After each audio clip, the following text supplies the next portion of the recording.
Shofetiym chapter 8. And the men of Ephraim said unto him, Why have you served us thus, that you called us not, when you went to fight with the Midianim? And they did chide with him sharply. And he said unto them, What have I done now in comparison of you? Is not the gleaning of the grapes of Ephraim better than the vintage of Aviezer? Elohim has delivered into your hands the princes of Midian, Oreb and Zev, and what was I able to do in comparison of you? Then their anger was abated toward him, when he had said that. And Gideon came to the Yarden, and passed over, he and the 300 men that were with him, faint, yet pursuing them. And he said unto the men of Cuckoth, Give, I pray you, loaves of bread unto the people that follow me, for they be faint, and I am pursuing after Zivach and Salmunna, kings of Midian. And the princes of Cuckoth said, Are the hands of Zivach and Salmunna now in your hand, that we should give bread unto your army? And Gideon said, Therefore when Yahweh has delivered Zivach and Salmunna into my hand, then I will tear your flesh with the thorns of the wilderness and with briars. And he went up thence to Penuel, and spoke unto them likewise. And the men of Penuel answered him as the men of Cuckoth had answered him. And he spoke also unto the men of Penuel, saying, When I come again in peace, I will break down this tower. Now Zivach and Salmunna were in Karkor, and their hosts with them, about 15,000 men, all that were left of all the hosts of the children of the east, for there fell 120,000 men that drew sword.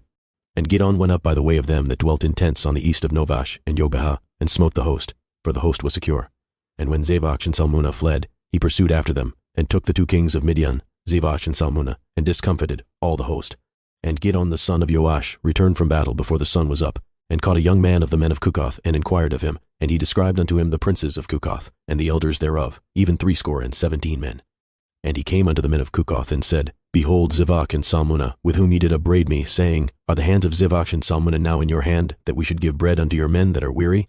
And he took the elders of the city, and thorns of the wilderness and the briars, and with them he taught at the men of Cuckoth, and he beat down the tower of Penuel, and slew the men of the city.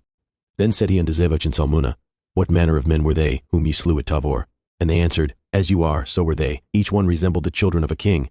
And he said, They were my brethren, even the sons of my mother. As Yahweh lives, if ye had saved them alive, I would not slay you. And he said unto Jether his firstborn, Up and slay them. But the youth drew not his sword, for he feared, because he was yet a youth. Then Zivach and Salmunna said, Rise you and fall upon us, for as the man is, so is his strength.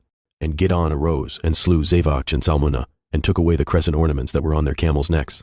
Then the men of Yasharel said unto Gideon, Rule over us, both you and your son's son also, for you have delivered us from the hand of Midian. And Gideon said unto them, I will not rule over you, neither shall my son rule over you, Yahweh shall rule over you. And Gideon said unto them, I would desire a request of you, that ye would give me every man the earrings of his prey. And they answered, We will willingly give them. And they spread a garment, and did cast therein every man the earrings of his prey. And the weight of the golden earrings that he requested was 1,700 shekels of gold, besides the crescent ornaments and collars and purple raiment that was on the kings of Midian, and beside the chains that were about their camels' necks. And Gideon made an ephod thereof, and put it in his city, even in Ophrah. And all Yasharel went thither a-whoring after it, which thing became a snare unto Gideon, and to his house. Thus was Midian subdued before the children of Yasharel, so that they lifted up their heads no more. And the country was in quietness 40 years in the days of Gideon. And Jerubbaal the son of Joash went and dwelt in his own house. And Gideon had 70 sons of his body begotten, for he had many women. And his concubine that was in Shechem, she also bore him a son, whose name he called Avimelech. And Gideon the son of Joash died in a good old age, and was buried in the sepulchre of Joash his father, in Ophrah of the Avihah-Ezraim.